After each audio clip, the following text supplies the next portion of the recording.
জামাত ইসলাম এটা মানে স্বীকৃত, সকলেই বলে যে এটা রাজাকারের দল। ৪৭-এ ভারত বিভক্তির সময় তারা ভারতের পক্ষে ছিল, পাকিস্তানের বিরুদ্ধে ছিল এবং তখনকার জামাত ইসলামের নেতা আবুল আলা মওদুদি সাহেব বলেছিলেন যে পাকিস্তান যদি কোনো রাষ্ট্র হয় সেটা হবে কাফেরানা রাষ্ট্র। কিন্তু যখন বিভক্ত হইল তখন কিন্তু আবুল আলা মওদুদি সাহেব উনি কিন্তু সেই পাকিস্তানেই গিয়েই আবার বসত করলেন এবং তিনি সেখানেই বসবাস করেছেন। ৭১ সালে আমাদের স্বাধীনতা যুদ্ধের সময়ও শ্রদ্ধেয় গোলাম আজম সাহেবরা এবং যে সকল জামাতের নেতৃবৃন্দরা তারা কিন্তু এই দেশের বিরোধিতা করেছে। অখণ্ডতার পক্ষে তারা ছিল। হচ্ছে মুক্তিযোদ্ধা এবং রাজাকার। খুব ভালো একটা বিষয় নিয়ে আলোচনা করেছেন। তো আমরা যেটা মনে করি যে এই আজকে ২ জন প্রার্থী কর্নেল শ্রদ্ধেয় ডক্টর কর্নেল অলি আহমেদ সাহেব এবং শ্রদ্ধেয় মির্জা ফখরুল ইসলাম আলমগীর স্যার, তারা ২ জনই অত্যন্ত অভিজ্ঞ। আমি একথা বলতেই চাই। কিন্তু প্র্যাকটিক্যালি একজন করে যদি তাদের লাইফস্টাইল একটু মানে পলিটিক্যাল লাইফস্টাইল, পার্সোনাল লাইফস্টাইল তার আলোচনা করার আমাদের কোনো এখতিয়ার নাই।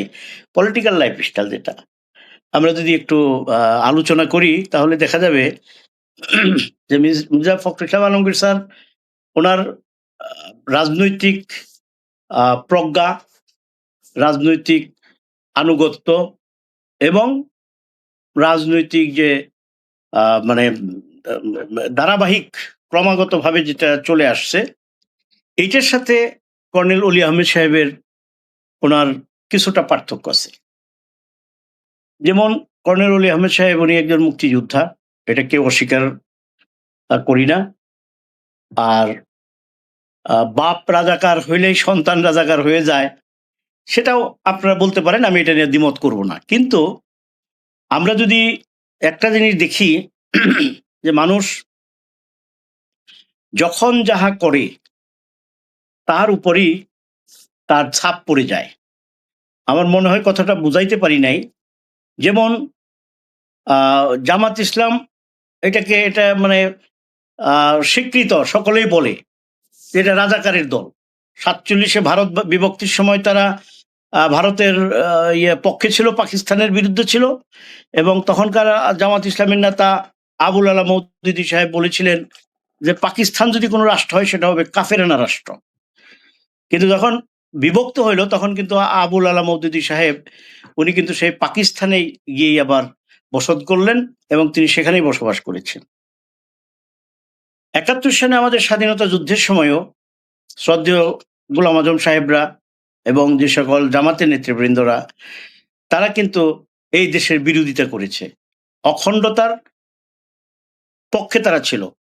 খণ্ডিত অর্থাৎ এই দেশের মানুষ যে বাক স্বাধীনতা এবং স্বাধীনতার জন্যে আন্দোলন করেছে সেটার বিরুদ্ধে ছিল।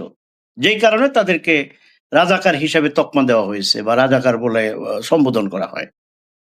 আর বিএনপির উৎপত্তিটা হইল, বিএনপি এই দলটা যিনি করেছেন তিনি বীর মুক্তিযোদ্ধা, যিনি প্রতিষ্ঠা করেছেন তিনি বীর মুক্তিযোদ্ধা এবং তিনি সম্মুখ যুদ্ধে অংশগ্রহণ করেছেন। তিনি উই রিবুল বলে পাকিস্তানকে সর্বপ্রথম জানিয়ে দিয়েছিলেন যে আন্দোলন সংগ্রামের জন্য প্রস্তুতির জন্য। তিনি আবার স্বাধীনতার ঘোষণা দিয়েছিলেন জীবন বাজি রেখে। যে কারণে শেখ মুজিবুর রহমান সাহেব স্বাধীনতার ঘোষণা দেন নাই যে বিচ্ছিন্নতাবাদীর অপরাধে তাকে ফাঁসিতে ঝুলতে হইতে পারে। আর জিয়াউর রহমান সাহেব ফাঁসিতে ঝুলতে হইতে পারে এটা মেনে নিয়েই তিনি স্বাধীনতার ঘোষণা দিয়েছিলেন। দেশ স্বাধীন হয়েছে এবং বিএনপিকে মুক্তিযোদ্ধার দল বলা হয়, কারণ বিএনপির প্রতিষ্ঠাতা একজন বীর মুক্তিযোদ্ধা, মুক্তিযুদ্ধের দ্বিতীয় সর্বোচ্চ খেতাব বীরুত্তম খেতাবে ভূষিত জিয়াউর রহমান সাহেব। তো এখন বিএনপি আমরা যারা করি, আমি তো এই মনে করেন যে স্বাধীনতা যুদ্ধে আমার বয়স ছিল হয়তো ৫ বছর। আমি তো আর মুক্তিযোদ্ধা না, কিন্তু আমরা একটু প্রাউড ফিল করি যে আমরা একজন মুক্তিযোদ্ধার দল করি, মুক্তিযুদ্ধের পক্ষের শক্তির দল করি। তো আমি আমার দলের আদর্শ নিয়ম কানুন মেনে যখন আমি একটি দল করব, তখন স্বাভাবিক কারণে আমি সেই দলের অনুসারী হিসেবে আমিও সেটা কিছুটা উপলব্ধি করতে পারি। তো ঠিক ঐরকমই বিএনপি করে যেমন মুক্তিযোদ্ধার স্বাদ অনুভব করে, আওয়ামী লীগ করে যেমন মুক্তিযুদ্ধের স্বাদ অনুভব করে, তো ওই জামাত ইসলামী করেও কিন্তু ওই যে ওই কি রাজাকারের স্বাদ অনুভব করে। এটা প্রচলিত হয়ে গেছে বিষয়টা।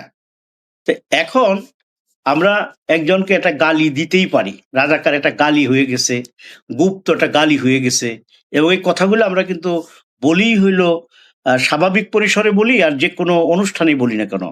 একটু এটা হলো খোঁচাখুচি মার্কা কথাবার্তা। তা আমরা খোঁচাখুচি মার্কা কথা বলে আমরা কিন্তু অনেকটা পিছিয়ে গিয়েছি। এই কর্নেল ওলি সাহেব, উনি কিন্তু ওই যে এই আপনার চিটাগংয়ে উনার আসন সবসময় পাইতো। আরেকটা আসন জামাতের সাথে যখন জোট ছিল তাদেরকে দেওয়ার কথা। উনি কিন্তু তখন জামাতের মানে রাজাকার, তাদের সাথে ইফতার করবে না, অনেক ঘটনাই কিন্তু উনি ঘটিয়েছেন। পরবর্তী সময়ে তিনি আবার সেই যাদেরকে নিজ মুখে রাজাকার বলেছে, তিনি কিন্তু তাদের সাথে আবার জোট করতেছে। তো জোট করে এখন এই নির্বাচনে তিনি অংশগ্রহণ করেছেন, আমরা ওয়েলকাম করি। গণতান্ত্রিক রাজনীতিতে বা গণতন্ত্রের আ হচ্ছে যে ইলেকশনের প্র্যাকটিস। হার-জিত পরের কথা।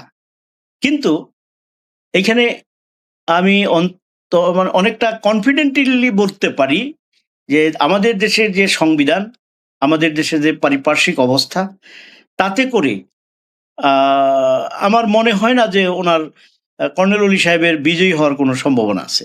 বিন্দুমাত্র সম্ভাবনা আছে। আপনি কোনভাবে দেখেন? আমি তো কনফিডেন্টলি আমার কাছে মনে হচ্ছে যেখানে আ মির্জা ফখরুল ইসলাম আলমগীর স্যার বিএনপির যিনি মনোনীত প্রার্থী, তিনিই আল্লাহর রহমতে নির্বাচিত হবেন। সুতরাং এইখানে আমরা ইনিয়ে বিনিয়ে যত কথাই বলি না কেন, বাস্তবতাই হচ্ছে এটা। তবে আমি যেটা মনে করি যে কর্নেল অলি আহমেদ সাহেব যেই সময়ে জাতির আ সংকটকালীন সময়ে উনি যেখানে হাল ধরার কথা, আমার মনে হয় যে উনি এখন আ একজন বিজ্ঞ, এবং সকল দিক থেকেই উনার সেই যোগ্যতা রয়েছে। কিন্তু উনি সেটার প্রমাণ দিতে পারেন নাই। উনার স্ত্রীকে একটা আসন দেওয়া হয় নাই বলে উনি জোট করলেন জামাত ইসলামের সাথে। উনি উনি বিএনপির প্রতিষ্ঠাতা দাবি করে। আমরাও অস্বীকার করি না। কারণ প্রতিষ্ঠা করে নিজের সন্তান ভূমিষ্ঠ করে নিজেই হত্যা করে ফেললাম, এইটা কেমন প্রতিষ্ঠাতা? এখানেও তো একটু আমার মনে হয়, সরি টু সে, আমার তো মনে হয় যে এখানে বোধহয় আ কোন রকম একটা প্রশ্ন থেকে যায়। প্রশ্নবিদ্ধ এই বিষয়টা। উনি দাবি করেন বিএনপির প্রতিষ্ঠাতা হিসেবে। আমি কিন্তু অস্বীকার করি নাই। কিন্তু উনার কর্মকাণ্ডের জন্য এটা একটা প্রশ্নবোধক চিহ্ন সামনে এসে যায়। তো আমরা যেটা মনে করি যে প্রেসিডেন্ট একজন আ মির্জা ফখরুল ইসলাম আলমগীর সাহেব একজন সজ্জন ব্যক্তি। এটা অস্বীকার করবার জো নেই। উনি বিএনপিতে দীর্ঘদিন থেকে আছেন, এবং উনি বিএনপির রাজনীতিতে একজন ত্যাগী, আ এবং উনি পরিশ্রমী, এবং উনি বিএনপির সাথে বিন্দু পরিমাণ, মানে কি বলবো যে আ আ মানে শৈথিল্যতা, বিএনপির কাজ করতে যেয়ে শৈথিল্যতা, আমি এই ভাষাটাই ব্যবহার করলাম। উনি কিন্তু কোন প্রকার শৈথিল্যতা দেখান নাই। জেল-জুলুম মেনে নিয়েছেন। উনি নির্বাচিত এমপি হয়ে পার্টির মহাসচিব হিসেবে উনি কিন্তু শপথ নেন নাই। কেন শপথ নেন নাই? সেটা একটা প্রতিবাদ ছিল। আমি এখনো মনে করি যে বাংলাদেশে যেগুলো রাজনৈতিক দলগুলো আছে, ২-৩ টা রাজনৈতিক দল, এখনো এমন আকাল দেখা যায় নাই যে তারা মাত্র ৫ টা ৬ টা আসন পাবে। সেই নির্বাচনগুলা প্রহসনের নির্বাচন, সেটা দেশ জাতি বুঝতে পেরেছেন। তারই প্রতিবাদে মির্জা ফখরুল ইসলাম আলমগীর স্যার কিন্তু সেদিন শপথ গ্রহণ করেন নাই।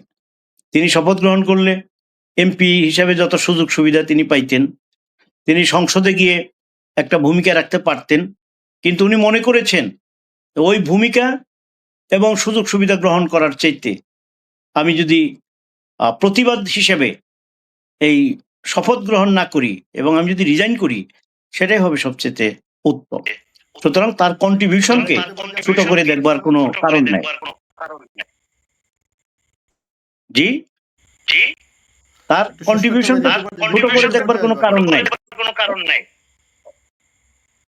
হ্যাঁ, তো বাপের কি বিষয় সেটা নিয়ে পুত্রকে ছোট করা, বাপের মানে বাপের ইয়ের জন্য পুত্রকে ছোট করে দেখা, আর এই আপনার কি বলে 54 বছর আগের ঘটনা এখানে কথা প্রসঙ্গে আসে, কিন্তু তারা যে ফ্যামিলি, তারা সজ্জন ফ্যামিলি, তাদের ফ্যামিলিতে কোনো রকম ওই রকমই নাই।